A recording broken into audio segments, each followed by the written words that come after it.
वहाँ शिक्षा व्यवस्था कौन ठीक करेगा, स्वास्थ्य व्यवस्था कौन ठीक करेगा।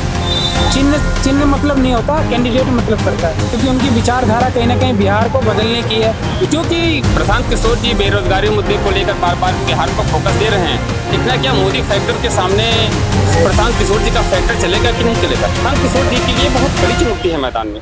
सर, प्रशांत किशोर की पार्टी जन स्वराज को चुनाव चिन्ह स्कूल का बस्ता मिला है, तो क्या ये उनकी पार्टी के लिए परफेक्ट है?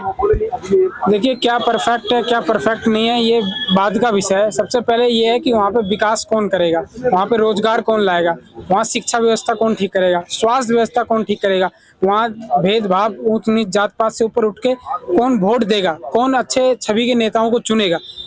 चिन्ह चिन्ह मतलब नहीं होता, कैंडिडेट मतलब करता है। क्या लगता है बिहार में अगर जन स्वराज की पार्टी आती है तो वो काम करेगी? हाँ, बिल्कुल करेगी, क्योंकि उनकी विचारधारा कहीं ना कहीं बिहार को बदलने की है, बिहार को नया बिहार बनाने का है। क्योंकि आना इतना आसान भी नहीं है, उनके लिए बहुत टेढ़ी खीड़ है। क्योंकि प्रशांत किशोर जी बेरोजगारी मुद्दे को लेकर बार बार बिहार पर फोकस दे रहे हैं, जनता को गुमराह करने की कोशिश तो कर रहे हैं। बाकी ये देखना क्या मोदी फैक्टर के सामने प्रशांत किशोर जी का फैक्टर चलेगा कि नहीं चलेगा। मोदी जी का फैक्टर बिहार में चलेगा, 100% चलेगा। क्योंकि देखिए वहाँ नीतीश कुमार जी ने काम किया है ग्राउंड लेवल पर, उन्होंने भ्रष्टाचार को खत्म किया है ग्राउंड लेवल पे। एक समय था कि लालू जी की सरकार में लड़कियां 6 बजे के बाद बाहर नहीं निकलती थी, आज नीतीश जी की सरकार में बाहर पे निकल रहे हैं, किसी से डरने की कोई जरूरत नहीं है। क्राइम को नीतीश कुमार जी ने ग्राउंड लेवल पे काफी कंट्रोल किया है। प्रशांत किशोर जी के लिए बहुत बड़ी चुनौती है मैदान में। लड़ रहे हैं, अच्छी बात है, लड़ना चाहिए, राइट अधिकार है उनका। बाकी फाइट करना इतना आसान भी नहीं है बिहार में। कहीं क्राइम रेट तो बिहार में कम हुआ है, लेकिन नीतीश कुमार जी का मानसिक संतुलन कहीं ना कहीं स्थगित है, मतलब उनका मानसिक संतुलन ठीक नहीं है। इस चीज को मानना पड़ेगा। नहीं, देखिए ऐसा है कि मैं जहाँ रहता हूँ, मैं कृष्णा मंडल मार्ग पे रहता हूँ और हमारे बगल में नीतीश कुमार जी की कोठी है और मैं आता जाता रहता हूँ। बहुत अच्छे आदमी, भी दिमागी संतुलन काफी अच्छा है। तो फिर वो गमला क्यों रख देते हैं? उनको गमला हाथ में जाता है, वो सर पे क्यों रख देते हैं गमला?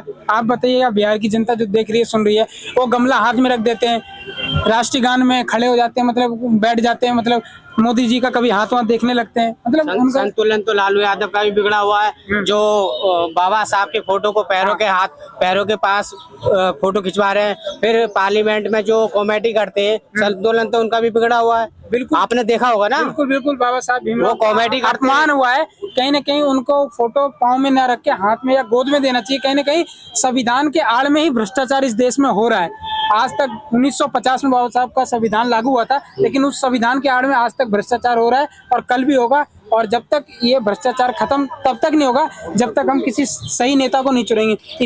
इसीलिए इस बार ना आरजेडी ना नीतीश कुमार, जन स्वराज को लाइए और बिहार का नया बिहार बनाइए। भ्रष्टाचार तभी खत्म होगा, करप्शन तभी खत्म हो सकता है कि किसी भी आदमी के ऊपर एक भी अगर FIR है, उसे कोई भी पार्टी टिकट ना दे। एक ईमानदार आदमी को आप टिकट दीजिए, पढ़े लिखे बंदे को टिकट दीजिए, वो आदमी जब चुनाव जीतेगा, बिहार के उस पार्लियामेंट के अंदर बैठेगा, तो फिर वो देश की बात करेगा, विकास की बात करेगा और बिहार को आगे की तरफ ले जाएगा। कोई भी आदमी है, अगर उसके ऊपर एक भी अगर FIR है तो उसे टिकट कोई भी पार्टी टिकट ना दे।